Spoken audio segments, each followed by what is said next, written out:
warahmatullahi wabarakatuh. Selamat siang teman-teman semua. Kita akan coba bahas di dalam manajemen strategik ini segala sesuatunya boleh saja terjadi, tapi sebaiknya mengenal kaidah-kaidah yang ada di dalam Al-Quran dan hadis ya. Jadi kita harus mengembalikannya ke arah sana. Dan kalau teman-teman perhatikan di dalam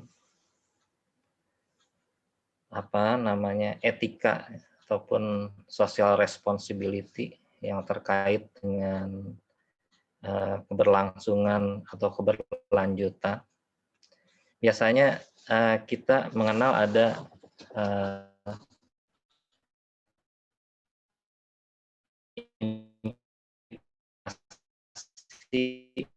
di dalam sosial ya. Di sini ada tanggung jawab sosial yang tidak lain adalah kita melihat kepada kita melindungi ya, bahkan juga kalau bisa meningkatkan kesejahteraan, enhance the well-being of living thing ya, dari makhluk hidup, tidak hanya manusia tapi juga rahmatan lil alamin. Jadi baik itu makhluk-makhluk yang lain, termasuk makhluk yang mati juga ya, makhluk benda-benda mati. Jadi kita selalu melihat ke situ sampai ke sana. Dan yang kedua adalah sustainability. Nah, di sini adanya keberlanjutan yang kita harus lakukan, mulai daripada apa yang kita miliki, organisasi ataupun operasi ya yang kita miliki, untuk tidak lain adalah melindungi dan memperbaiki sekaligus melestarikan. Ya, jadi kita bisa lihat and preserve rather than harm. Ya, jadi ya, yang berbahaya atau justru ada suatu destroy the natural environment yang bisa merusak lingkungan. Nah, kalau kita melihat ini, tentu kita bisa membandingkan dengan tanggung jawab sosial ya yang ada di dalam surat Ar-Rum atau mungkin di surat Al-A'raf. Kalau di surat Ar-Rum ayat 41 ini kita bisa melihat untuk social responsibility menunjukkan bahwasanya segala apa yang diusahakan oleh manusia bebas ya, bebas. Allah tidak membatasinya sepanjang tidak merusak gitu ya. Jadi kalau merusak, Allah memberikan ultimatum bahwasanya di kemudian hari ada pertanggungjawaban yang harus dilakukan oleh manusia itu sendiri. Jadi kalau dia merusak sumber daya, maka implikasi di akhirat nanti ada hukumannya. Ya. Kemudian juga di surat Al-A'raf ya, ini terkait dengan responsibility.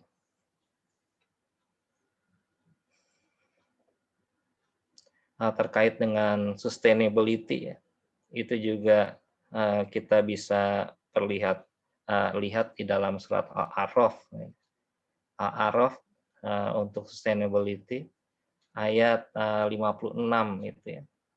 Kalau kita perhatikan justru kita diminta untuk mengelola sumber-sumber penghidupan, diantaranya kita bertani, berdagang, membuka perusahaan ya.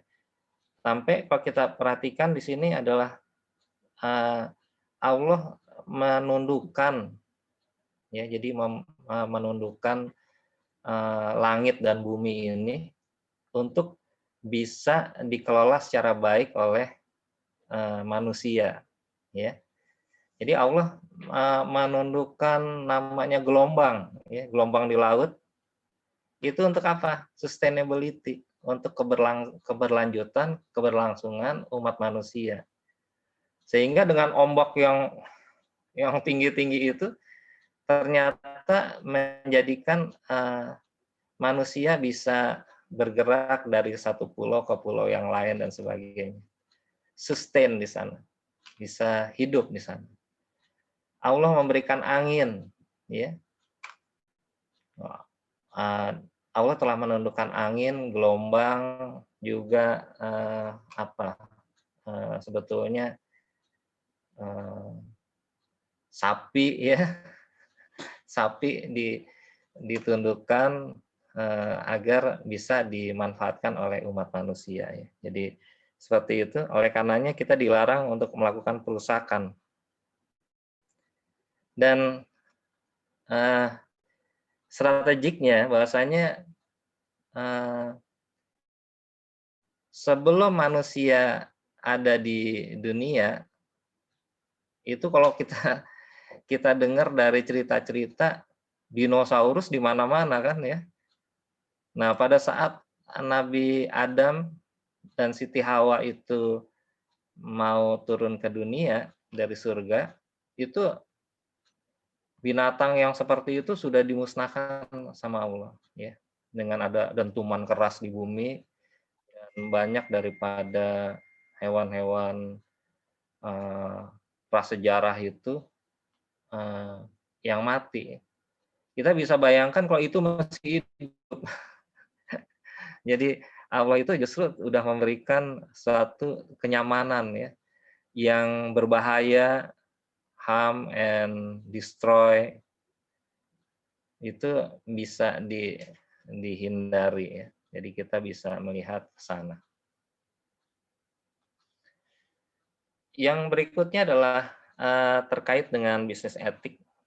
Jadi kalau kita melihat kepada bisnis etik, kita ingat dengan etika bisnis, mungkin dipelajari di materinya Ibu siapa namanya, Ibu Marisa, ya, biasanya. Nah, di sini kita bisa melihat ada semacam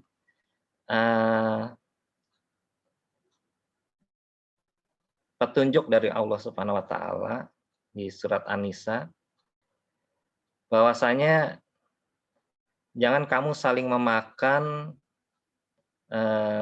harta sesama, ya, dengan cara yang batil.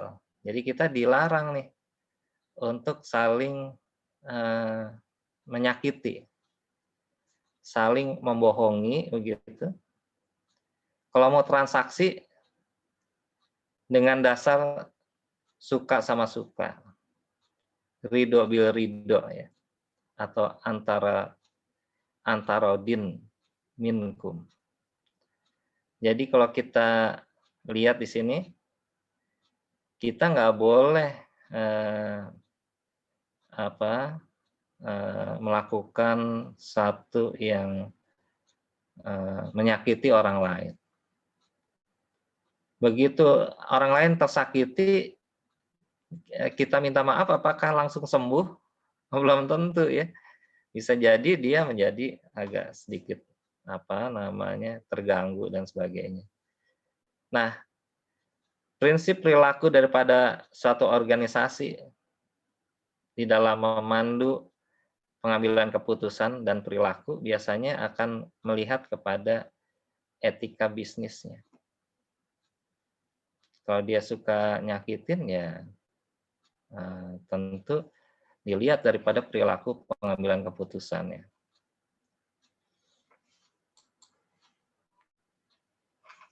Nah, etika bisnis itu sendiri adalah memastikan bahwasanya kode etik yang dibaca, dipahami, dipercaya. Jadi read, understood, believe, and remember, yang bisa diingat gitu.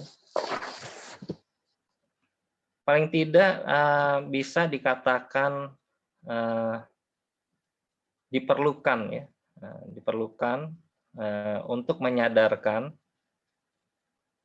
orang-orang akan keadaan di mana dia bekerja dan masalah-masalah etika yang muncul. Jadi di sini kita bisa melihat kode etik ini harus dijunjung. Kalau umat Islam dibatasi dengan antarodin minkum, jadi kita harus melakukan apa-apa harus prinsipnya sama-sama menerima, mengikhlaskan, antarodin minkum, atau kita sebut dengan ridho bil ridho, cari keridoan Allah itu adalah ridhonya manusia juga. Ya.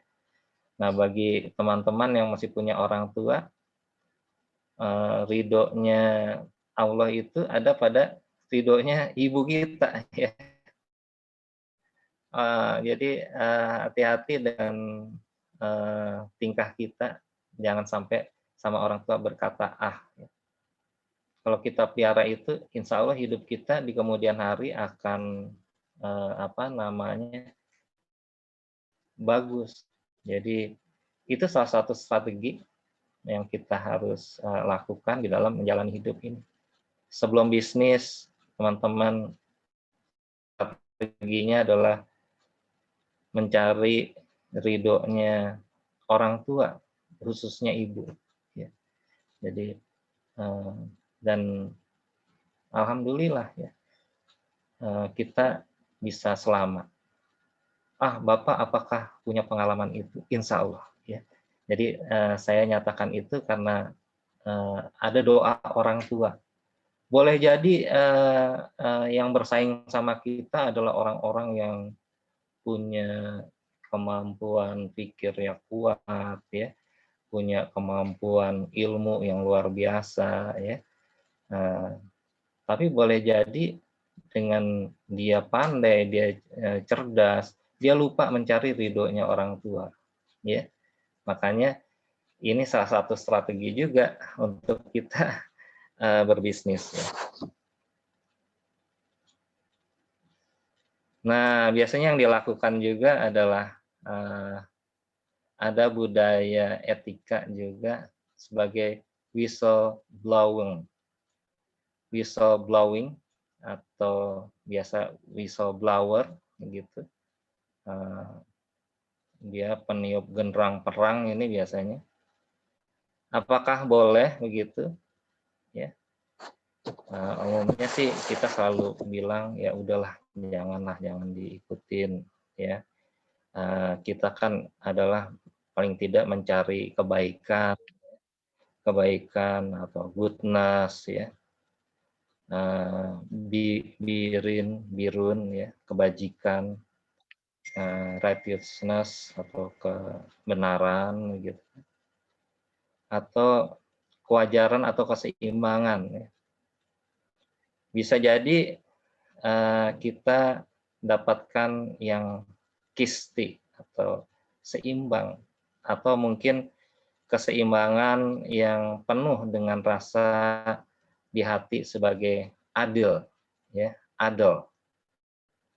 Itu biasa harus dilakukan. Kalau secara hukum disebut dengan apa itu ya? Hukum itu justice ya. Keadilan itu justice.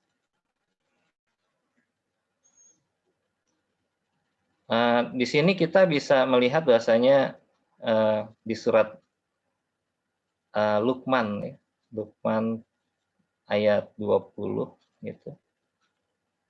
Nah, kita diminta untuk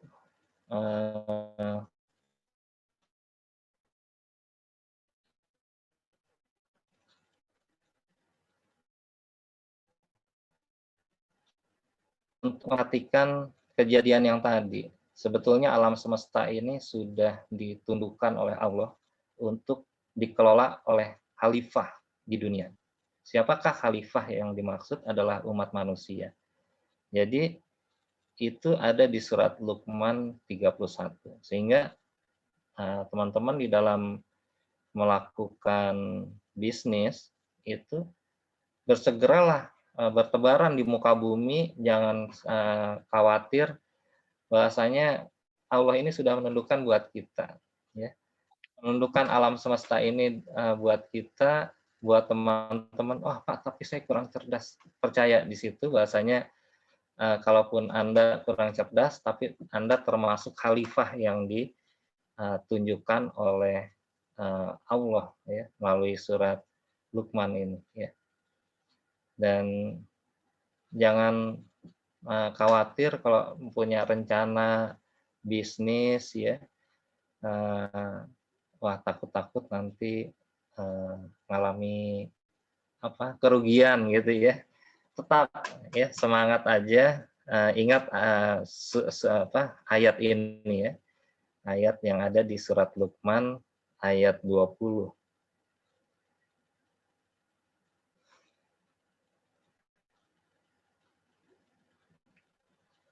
Atau mungkin di surat Al-Qiyamah juga ada ya.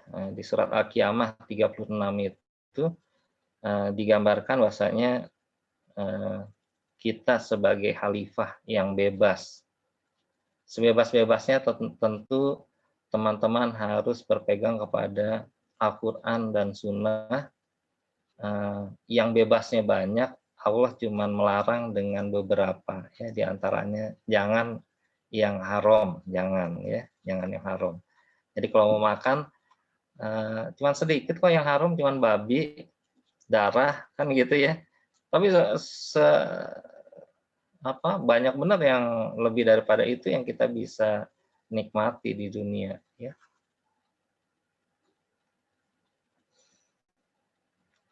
Nah, yang berikutnya kita bisa melihat di sini budaya etika itu bisa dilakukan melalui pelatihan. Kita bisa melakukan pelatihan ataupun melakukan praktek langsung, ya. Jadi etika ini bukan suatu teori, tapi suatu yang bisa dipahami, bisa dilatih.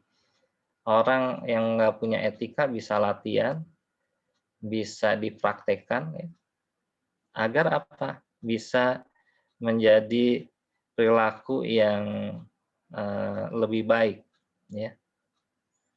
Karena di dalam kode etik ternyata ada suatu prosedur yang dibahas, atau mungkin yang bisa disampaikan, bisa dilaporkan, seperti itu. Nah, kalau berdasarkan tadi, kita punya gambaran, karena kita sebagai khalifah, boleh nggak sih melaporkan kejahatan, kan begitu ya. Nah, di sini memang ada, kalau seumpamanya akan mengundang gibah, ya, mengundang apa itu gibah ya? Aduh, saya lupa. Ngomongin orang gitu ya, jadi ngomongin orang bisa dilakukan dengan cara kalau teman-teman punya kekuatan maka larang dengan tangan ya, jangan gitu, jangan. Tapi kalau enggak mampu menggunakan tangan, waduh itu mesti yang kuat ya, orang kuat. Ada orang yang melarangnya, udah deh jangan melakukan itu, bukankah itu suatu yang kurang baik begitu, dengan ucapan, dengan kalimat ya. Tapi kenyataan yang terjadi banyak orang-orang yang dalam ucapannya bisa memiliki suatu yang kurang bagus juga ya. Jadi kita bisa melihat, maka teman-teman boleh dengan batin ya. Yang kayak gitu sebetulnya nggak bagus. Kalau saya mendingan saya nggak lakukan gitu ya. Tapi di dalam batin, ya, di dalam batin, karena kita takut dengan tangan ataupun dengan ucapan, maka dengan batin. Sehingga melaporkan misalnya ada tindak pidana korupsi dibolehkan, ya. Karena itu bukan untuk, wah, ngomong-ngomongin orang nih, kan begitu ya, takut nih gitu ya. Wah, ini si bapak dilaporin aja misalnya seperti itu. Aduh, ampun deh ya. Kalau teman-teman yang ngelaporin saya, wah, saya udah bergidik duluan ya. Nah, boleh disampaikan ya, boleh dengan tangan, boleh dengan ucapan, boleh dengan batin. Batin adalah katanya iman yang paling lemah ya, tapi itu salah satu yang diperkenankan. Di dalam kode etik ini ada yang namanya bribes, bribery. Bribery itu suap ya. Kita memberikan sesuatu dikarenakan ada mengharapkan sesuatu. Ya. Jadi nyuap di sini biasanya menawarkan atau memberikan atau menerima ya, dikaitkan dengan permintaan sesuatu, mungkin nilai, mungkin ingin mempengaruhi kebijakan ya, influence the action of the official ya. Jadi ada orang yang punya jabatan kita pengaruhi. Atau mungkin mereka-mereka yang sedang melaksanakan tugas-tugas publik ya. Ada tugas-tugas kelembagaan ataupun tugas-tugas hukum ya yang menyertainya, terus kita kasih apa namanya, semacam hadiah ya. Tidak lain ada apa? Untuk mempengaruhi keputusan. Nah, itu adalah suap, itu tidak boleh ya. Kalau kita perhatikan di dalam Al-Qur'an ya. Jadi ada di surat Al-Maidah ayat 42 ya. Nah, di sini kita kategorinya memakan yang haram ya. Yang haram di sini adalah salah satunya adalah bribery, suap. Pak, tapi saya dikasih nih, iya kan? Wah, kalau mungkin teman-teman bisa lakukan, wah, teman-teman udah bekerja nih tentunya, terus kemudian dapat suap begitu. Ini gimana? Ya, boleh nggak diterima? Ya, sebaiknya jangan ya, tapi ya kadang-kadang ya udahlah diterima aja. Tapi diucapkan sama yang bersangkutan, besok-besok lagi kalau mau datang, datang aja, nggak usah bawa yang gini, ya kan. Nah, kalaupun membutuhkan tanda tangan saya, ya kasih aja, nanti saya tanda tangan, ya nggak usah bawa yang seperti ini. Jadi itu akan menimbulkan apa? Pelajaran, ya bahasanya di kemudian hari kalau mau ketemu nggak usah bawa segala macam yang membuat orang jadi sulit, ya, jadi sungkan dan sebagainya. Dan ini sering terjadi, ya, apalagi kalau teman-teman mahasiswa kemudian mau ketemu dosennya, wah apa ya, mesti bawa apa, bingung nih kan, mau minta tanda tangan. Nah itu salah satu strategi bahasanya agar tidak ada rasa mau suap ya, mau suap.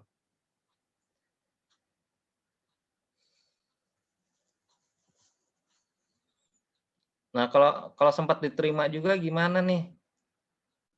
Atau kita kebingungan ya, mau diapakan? Boleh dikasih ke orang lain, boleh ya, boleh. Disedekahkan ya, disedekahkan. Oh, tapi kan ini barang suap ya. Jadi di bank syariah juga ada ya. Misalnya ada pendapatan yang tidak halal, iya kan? Itu masuknya di mana tuh? Ada posnya ya. Itu bisa untuk kegiatan sosial ya. Ada fatwanya ya seperti itu. Jadi teman-teman jangan bingung kalau di pembukuan keuangan syariah itu ada item apa itu tadi yang saya sebut, pendapatan tidak halal ya. Jadi ada, jadi masuk situ ya, masuk situ. Jadi gimana kalau kita ya sama aja ya, boleh disedekahkan, bisa disosialkan, seperti itu. Kemudian juga terkait dengan bribes, biasanya kita nambah di sini ada maghrib ya, maisir, goror, riba ya. Maisir mungkin sejenis undian dan ada coba-coba ya, maisir dan goror itu mirip ya, mirip. Jadi kalau teman-teman perhatikan, kita memang dilarang untuk bermain anak panah ya, mengundi nasib gitu ya, mengundi nasib. Jadi jangan deh, strategi kita sebagai muslim hindari yang seperti itu, berapa namanya, undi nasib untuk mencari kekayaan ya. Iya, kalau jadi kaya, kalau jadi miskin ya lebih parah ya. Tapi yang udah jadi miskin ya. Jadi teman-teman jangan deh, strategi kita di dalam mengelola aset jangan, makanya apa, pasar saham itu kan kalau teman-teman perhatikan pasar saham ada yang konvensional, ada yang syariah. Kalau yang syariah kan sudah dihilangkan ada 6 tahap di situ ya. Saya lupa tahapannya tapi nanti teman-teman bisa cari di buku-buku pasar saham syariah. Nah, di antaranya kita tidak memerlukan lagi jual beli. Call option and put option-nya dihilangkan ya.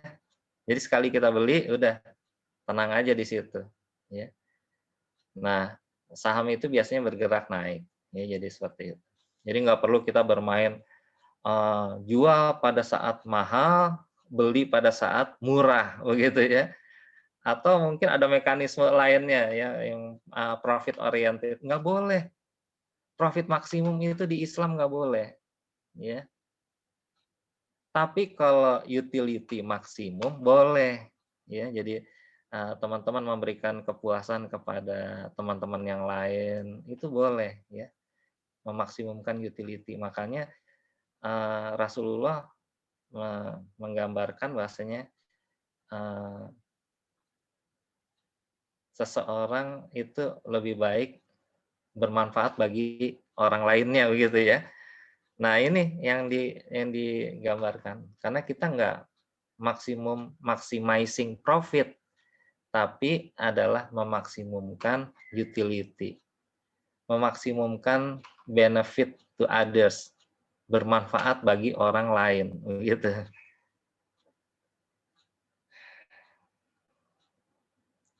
Bagaimana kalau tadi ribnya riba? Ada nggak yang bisa kita pahami dari Al-Quran? Teman-teman bisa buka di surat Al-Imran, ayat 130. Dan kita juga diperkuat dengan ada surat Al-Maidah ya, ayat 90 yang terkait dengan sesungguhnya meminum khamar ya, berjudi ya, berkorban untuk berhala. Itu kan suka ada naruh apa namanya, sesajen ya di perempatan gitu ya. Jangan itu juga. Atau mungkin sesajen di perempatan jalan, itu biasanya di jalan-jalan yang suka terjadi mara bahaya, suka dikasih uang ya. Ditumpukin uang di situ, kemudian ada makanan, ada minuman gitu ya. Nah, itu kita naruh aja nggak boleh. Apalagi, ini maaf saya dulu pernah ngalamin di tengah jalan, saya nggak tahu kalau itu tuh sesajen ya. Jadi ini uang banyak banget. Jadi karena saya dulu masih mahasiswa, kos-kosan, jadi saya ngelihat jumlah uang yang banyak itu, saya lihat kanan kiri, saya jongkok, saya ambil, ya. Nah itu ternyata nggak boleh juga itu ya, sesajen itu nggak boleh diambil sama kita. Atau ada yang bikin sesajen ayam, ya, kemudian ditaruh di perempatan jalan, biasanya ada juga. Nah itu nggak boleh dimakan sama kita, ya. Jadi itu haram juga. Yang selanjutnya.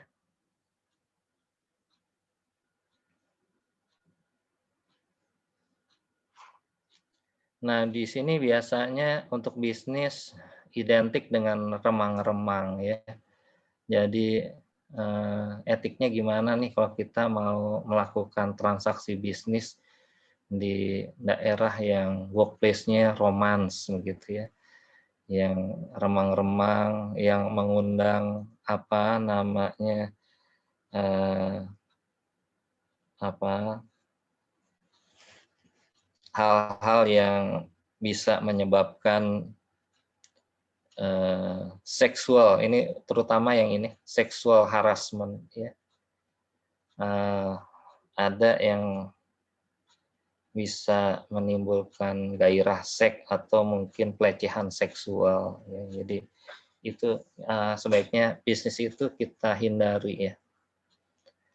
Kalau yang lainnya ya teman-teman pasti paham lah untuk, eee, ruang lingkupnya, tapi di sini penekanannya pada workplace romance itu adalah sexual harassment, kemudian juga, eee, tempat-tempat yang mengarah kepada conflict of interest. Teman-teman sering ke masjid, tapi teman-teman berhenti sepatunya atau sandalnya di tempat yang hitam, misalnya seperti itu. Nah, ini juga mesti dihindari. Ini salah satu strategi kita untuk, berbisnis, secara baik, ya. Tempat-tempat di mana, eee, kita melihat di situ ada, eee, tempat favorit untuk kita berkeluh kesah, itu juga sebaiknya dihindari. Kemudian juga yang menyangkut kepada, eee, hal-hal di mana kerahasiaan itu dilanggar, ya, kerahasiaan atau confidentiality itu dilanggar. Ini juga kita hindari. Loh kenapa seperti itu? Gibah nantinya jadi ngomongin orang, ya. Kemudian tempat-tempat yang bisa menurunkan kualitas atau kuantitas kerja. Di situ tersedia minuman keras dan sebagainya gimana? Ya sudah kita hindari, ya jangan, "Wah kita gimana transaksinya di sana?" Jangan, itu strategi, ya strategi kita agar apa yang kita usahakan penuh dengan keberkahan daripada Allah Subhanahu wa taala. Kemudian juga, eee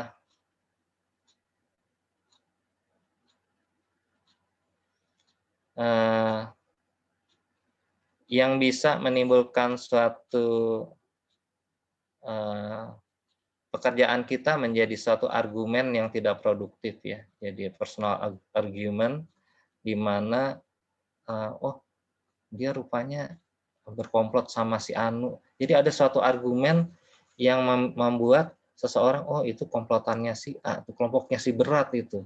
Ya. Jadi, memancing fitnah gitu ya, memancing fitnah. Ini juga kita nggak boleh. Personal argument can lead to work arguments.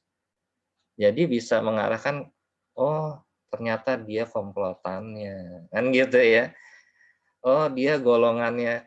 Jadi barang siapa menggunakan atribut tertentu, maka bisa dikatakan dia adalah golongannya, ya. Eee, kalau kita bawa-bawa label, eee, minuman keras, maka, bisa disamaartikan, "Oh kita meminumnya." Makanya orang yang bawa minuman, orang yang ngepak, ya, orang yang buka, orang yang nuangkan, begitu kan ya, itu dosanya semuanya dapatnya sama itu ya. Kerja kerja sama untuk melakukan, pelanggaran, itu sama semua, ya. Jadi, eee, bikin ada ahlinya yang buat, contekan, ya kan. Kemudian ada yang membagikan contekan, kemudian, ada yang menggunakan contekan dan sebagainya. Dosanya sama semua, ya. Makanya, saya suka berpikiran, gimana nih teman-teman mau ujian supaya contek-nyonteknya nggak ada. mungkin saya harus membuat suatu apa tugas yang mungkin membuat seseorang tidak berhasrat untuk nyontek, ya. Bisa jadi tugasnya beda-beda, satu, pengalamannya yang beda-beda, dua, yang ketiga ya tergantung daripada pemikiran yang beda-beda. Loh kok bisa pemikirannya beda-beda? Ya bisa aja, ya. Menurut Anda, ya, jadi bukan menurut teman kita yang di samping, menurut kita gitu ya. Atau mungkin ujiannya dibikin semua open book misalnya gitu ya. Jadi nggak ada yang kena dosa. Iya, itu versi saya ya. Tapi kalau versinya teman-teman dosen yang lain tentu beda-beda juga. Yang berikutnya adalah tadi kita sudah menyatakan social responsibility. Ini adalah merupakan suatu pernyataan yang dilakukan oleh Ralph Nader, ya, di mana individu ataupun organisasi akan menjadi luar biasa karena ada kewajiban sosialnya. Kalau di model Islami, jangan pernah kita berpikiran miskin gara-gara kita bersedekah gitu kira-kira ya.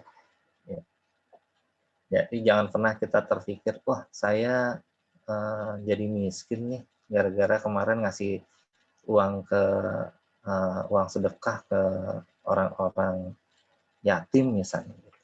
Ya. Jangan pernah terpikir itu karena Allah sudah menjanjikan di Al-Quran satu sedekah itu bisa tumbuh 700 ya, tunas baru.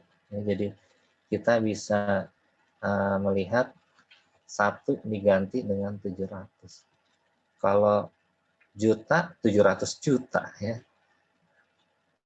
Jadi sejuta aja udah 700 juta kita. Ya, itu dalam satu ini. Nah, bagaimana kalau kita melakukan kekeliruan, bukan pahala tapi dosa.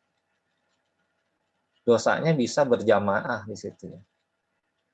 Jadi bersedekah secara jamaah bisa dapat nilai yang lebih besar, tapi bagi teman-teman yang memamerkan aurat kemudian muncul di internet begitu ya, berapa orang yang melihat tuh, kali sekian dosanya, ditambah lagi udah berapa lama diposting, nambah lagi dosanya ya, seperti itu. Jadi pangkat-pangkat, jadi hati-hati di dalam memosting apa namanya foto ya, foto bagi teman-teman, hindari dosa apa namanya, apa sih, dosa jariah katanya. Dosa jariah ya, jadi berlipat-lipat di sana. Bagaimana nih Milton Friedman? Milton Friedman di sini menggambarkan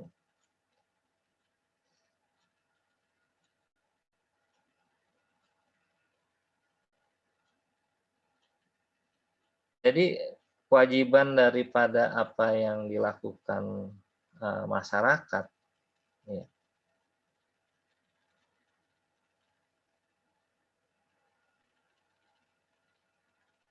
Ternyata lebih sedikit daripada yang dilakukan, yang ditentukan oleh hukum. Ya. Biasanya kalau ditentukan misalnya batas 2,5% untuk zakat, itu sebetulnya banyak potensi zakat itu yang tidak apa namanya, yang tidak bisa di cover, selalu di bawah potensi zakatnya misalnya. Harusnya potensi zakat ada 1 triliun yang bayar zakat cuma 700 miliar.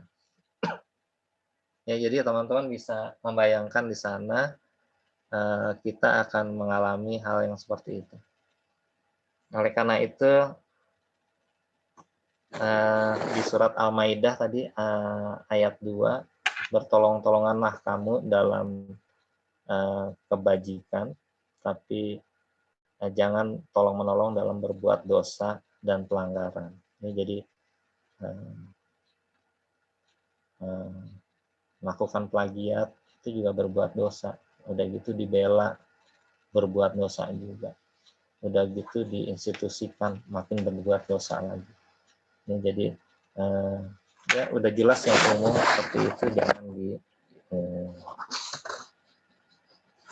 Nah, bagaimana mensucikan hal-hal yang seperti itu?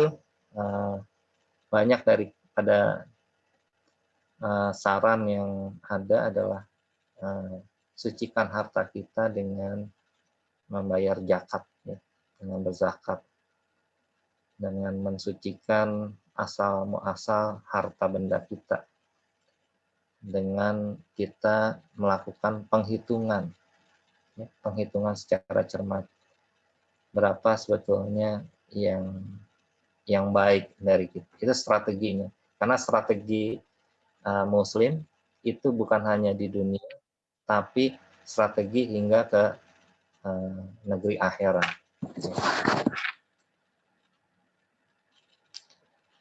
Di sini juga kita bisa melihat kebijakan-kebijakan sosial, ya, yang kalau kita perhatikan bisa nyangkut kepada lingkungan, ya, atau pada aspek minoritas, ya, kemudian komunitas ataupun pemegang saham dan kelompok-kelompok lainnya. Jadi kita bisa memberikan dukungan, bantuan ataupun sedekah, zakat pada kelompok ini. Di Muslim dikasih gambaran ditambah dengan 8 asnaf, ya. 8 asnaf yang terkait zakat. Kemudian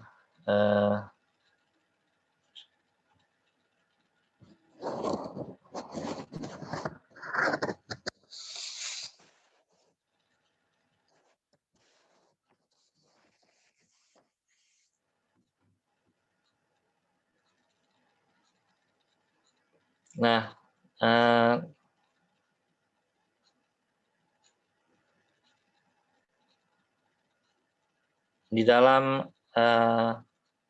apa namanya,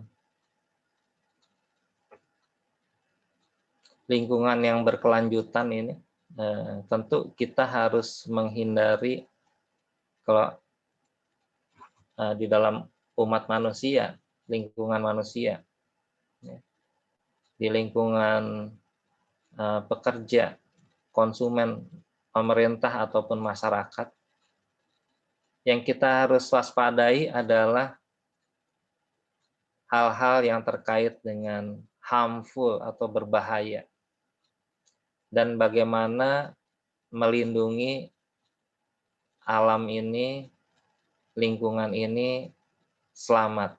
Ya. Nah, kalau kita langsung ingat dengan sertifikasi halal, ya, kita bisa melihat yang berbahaya dan bagaimana melindunginya, itu sudah jelas dengan sertifikasi halal. Kita bisa melihat kondisi yang seperti itu. Nah, dengan cara itu kita dapat dikategorikan kita sudah apresiasi, menghargai. Dengan apa? Dengan memperbaiki, melestarikan kelestarian lingkungan hidup. Ya.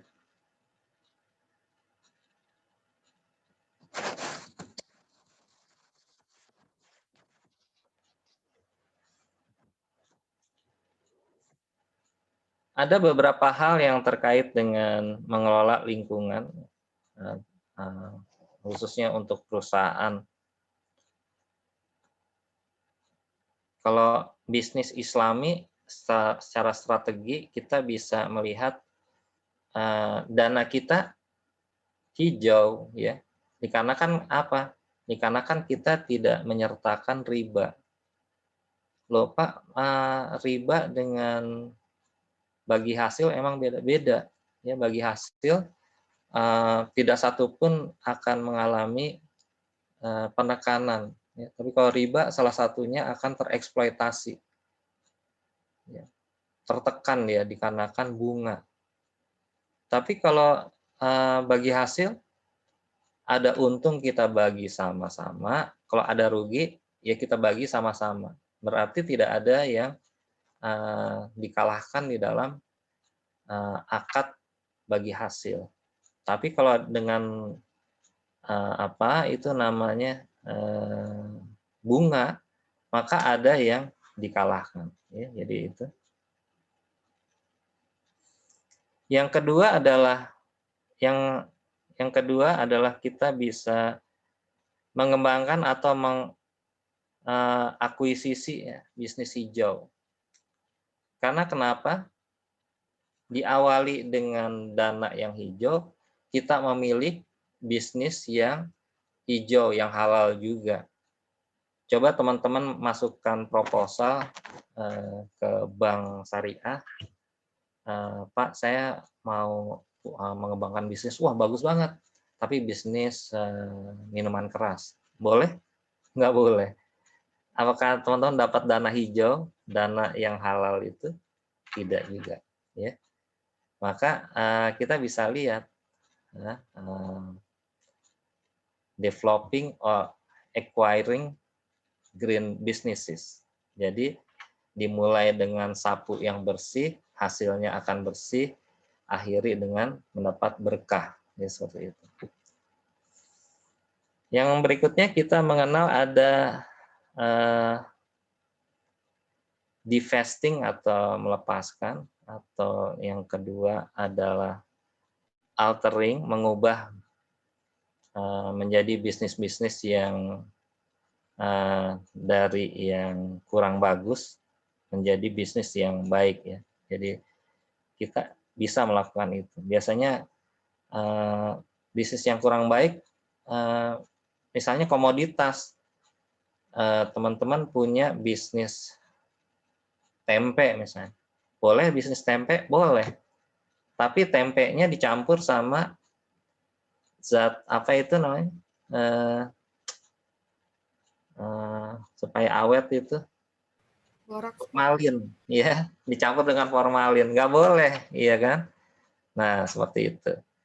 Nah, udah bagus sih bisnis tempenya, tapi jangan pakai pengawet, ya, supaya awet. Kemudian striving to become a low cost producer.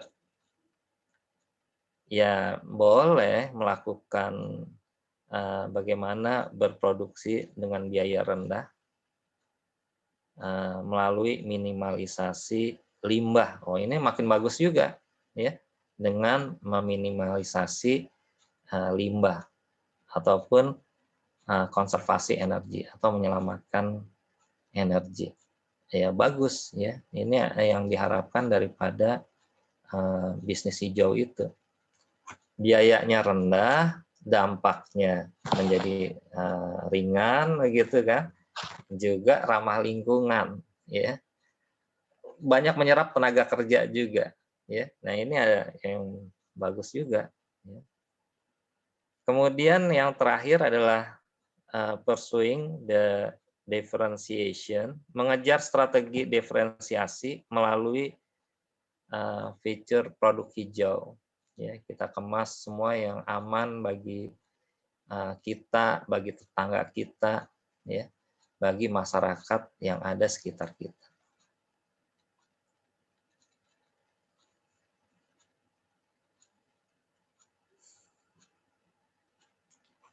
Nah, di sini kita bisa melihat ada kondisi di mana ada ISO 14.000, ISO tentang lingkungan.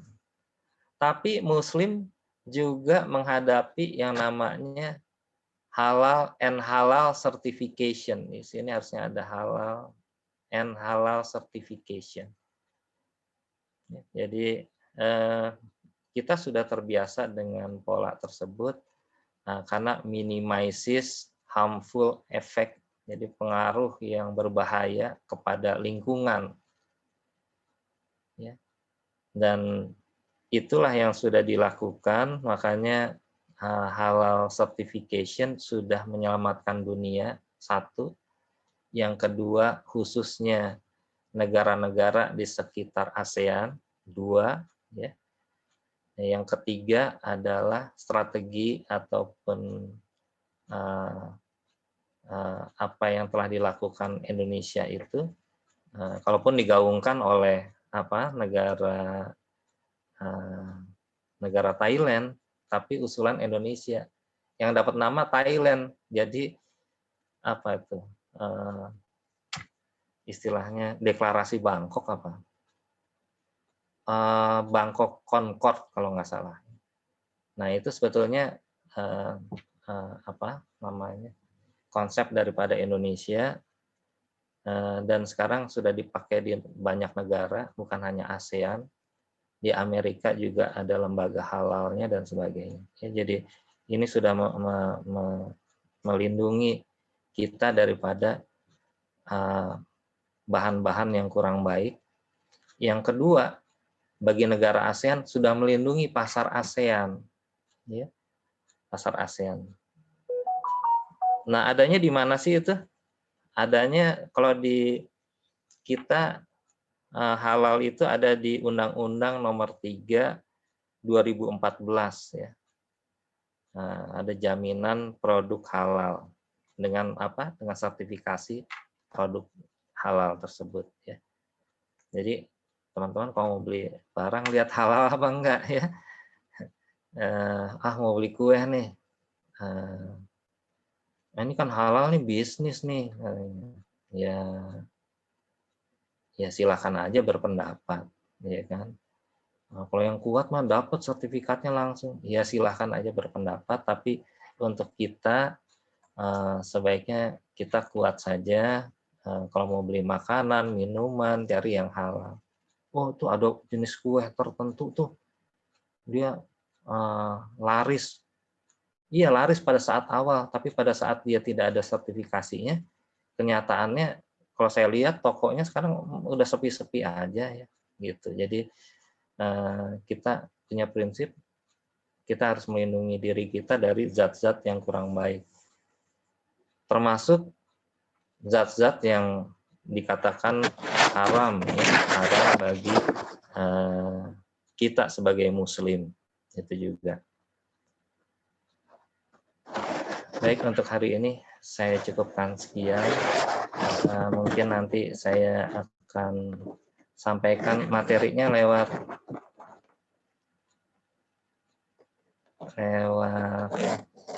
Fadil ya, Pak Fadil.